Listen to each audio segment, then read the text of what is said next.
getting them to break.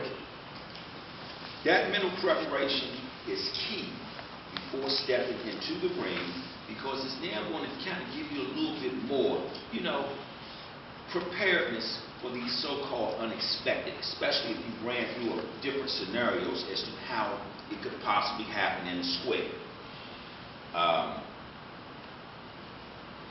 Upon the mental preparation, we get to what is the pre-fight instructions.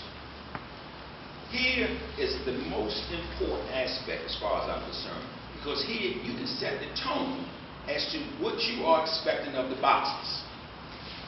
I go in every time and I let the fellas know I want to find out, one, also part of that mental preparation, anybody has a pro debut, they might not really know. Also, you have some of these boxers, we all know. Why do you have not the pro debut? The pro debut, one, is because this is your first time. The lights are now shining. You did it on the amateur level, but you now in the square under the professional ranks.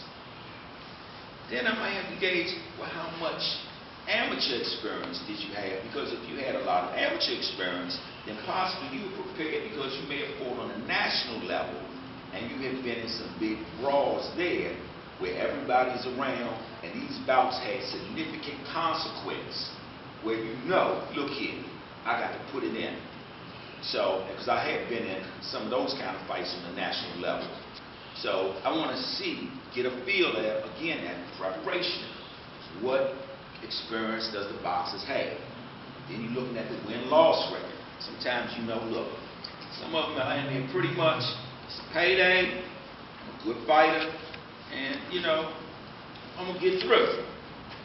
But some of them, they just may not have noticed. You know that when you see them shin up in the air like a tourist, and they throwing punches up there and they reaching. I said, oh, Lord. A good official, you're going to have to know, look here. And granted, although I say, and I have a rule, this is professional boxing, and you step into that square, and you put yourself on the line to get your chin clear. But some empathy has to take place, and safety is first, which I've learned to have a greater appreciation with as the years have gone on. So you want to be certain that you're positioned in a way so that boxer doesn't really allow to get hurt. Unfortunately, some of the matchmakers, or not so much the matchmakers, the people who are throwing them in there, they have to feel the card. And so these people might be a victim of of a situation that they really could not appreciate. So, as a good official, we need to be able to assess it, to look and see.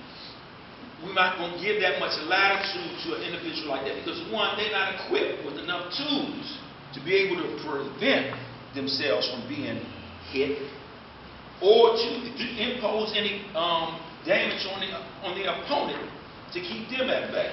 So we want to watch them carefully.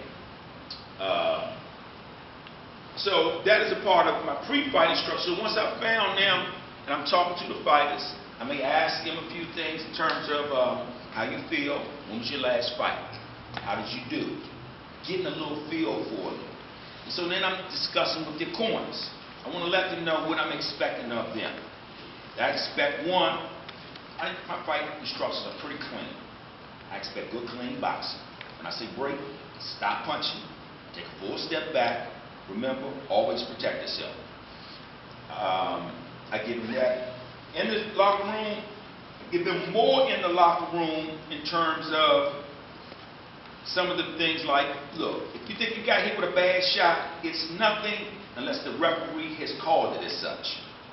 So don't try to take control of the bout on your own to exercise or, look here. He did this to me. Then what you've done, you've set yourself up for possible disqualification. Sometimes the referee don't see everything. So be smart. And so I let their chief seconds know this so that they can be clear too. If you think you got hit with a bad shot, it's nothing. So if you go down, I'm going to commence with the count because I find it to be a knockdown. If I didn't see the knockdown or the bad illegal shot and you go down, it's a count. And that's just the reality of it.